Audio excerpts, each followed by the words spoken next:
Hey everyone, welcome back right into it. This is a classic little plane from Vietnam era, although they went through to 1992. This is the A-37B Dragonfly. We're doing the 172nd Academy kit. It's actually a nice little kit, very inexpensive. I think it was $20 Australian, so you can see how it comes together there. We're going to go right through the build. No complaints at all, very good. Before we do anything else, do subscribe. It really makes a difference. It helps me out, makes a big difference to the channel if YouTube actually thinks someone's watching it. There's two schemes here. One is for Republic of Korea, one is US Air Force. Definitely easy pick for me. These things just reek of Cambodia and CIA to me. They're really, really cool little planes. They were done by Cessna and they can carry a ton of stuff. I don't have it right in front of me. What do we got? 5,700 pounds of thrust. 5,000 pounds of rockets, bombs, and napalm, and 7.62 minigun. So one of the first things I'm doing, and I did see this basically by looking and seeing what others had done, and then I did look at some reference photos. There's a hole that really should be there, or a slot, and that's for the harness to come through the back. At 1/72nd, it is a bit fiddly, and be careful if you're doing it that you don't stab yourself, but it's not a big drama to do, and it does add a nice effect, and we'll see here as I scratch build some harnesses that it really does pay off. There's red headrests, which is an interesting one because I'm old enough to remember when there used to be red leather about, but I can't really say I know much about it in planes. Just going on to some of that dashboard, I suppose it is. I still use my trusty acrylics on top of things, and especially for this type of work, it's really an easy way to do it. I'm just making the harnesses here out of strips of masking tape. You can even go to town and make little buckles with lead wire, and I'll show that in another video sometime. At 1/72nd, I probably, at least for a $20 kit, there's a limit to what I'm going to do. But you can really do a lot of cool stuff with minimal effort. The kit itself goes together very nicely. I didn't have any issues. Academy is one of those ones where I've had some shockers over the years, but when they get it right, they really do get it right. Like the PBY Catalina's a gorgeous kit, and I'd say this is, if anything, I would have probably paid more for this, especially knowing that the fit and everything is good. So you can see the harnesses and the seats, the cockpit, even though what comes in the box is nothing fancy, with a little bit of care and effort, you can get something looking half decent. You don't have to even put in a huge amount of work. So you can see there, just some tape, bit of care with paint, you can get quite a nice effect. At this point, we've basically got a plane. I wouldn't say messed up, but I wasn't happy with the original paint. So I did come back and essentially started masking to get a harder edge. I wasn't happy with the soft edge. On a larger scale plane, like 1/32nd, it's fine, but at this scale, it just looked too soft. So what I've done is I've just, again, used ordinary masking tape, and I've cut curves, obviously, on the cutting mat. And as you go, you'll see here that you can kind of accumulate on your desk, if you're careful, a bunch of curved strips and odds and ends with tape. So with some care, you can get the effects that you want relatively easily.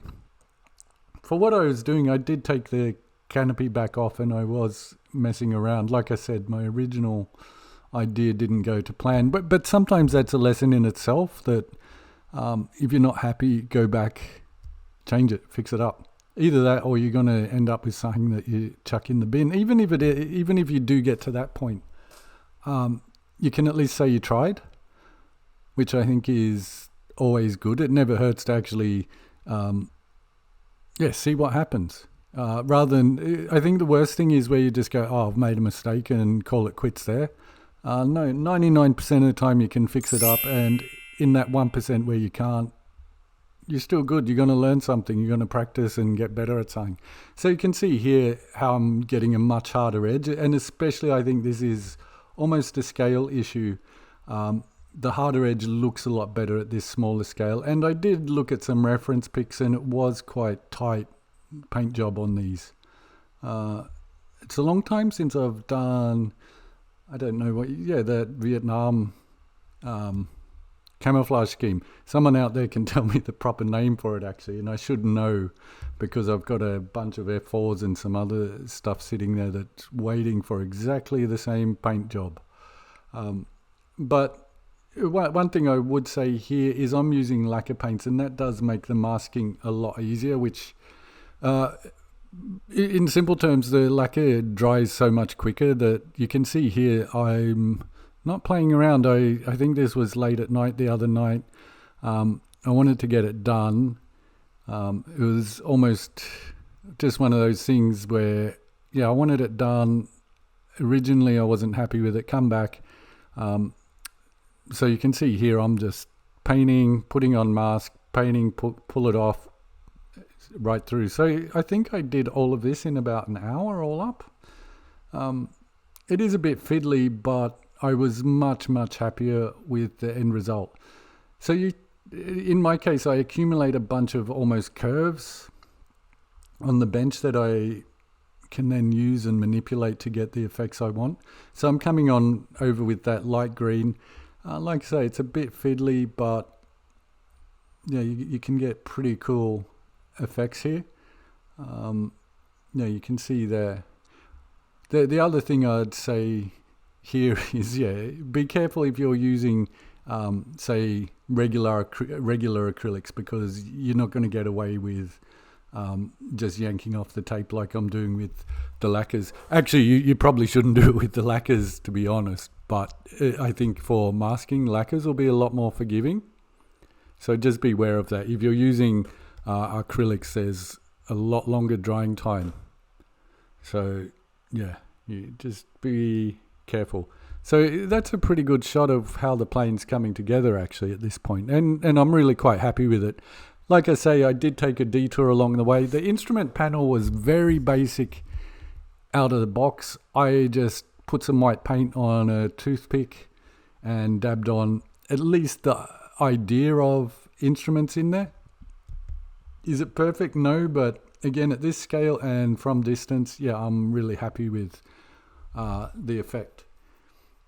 So there you can see we're really getting a nice little plane together without too much effort.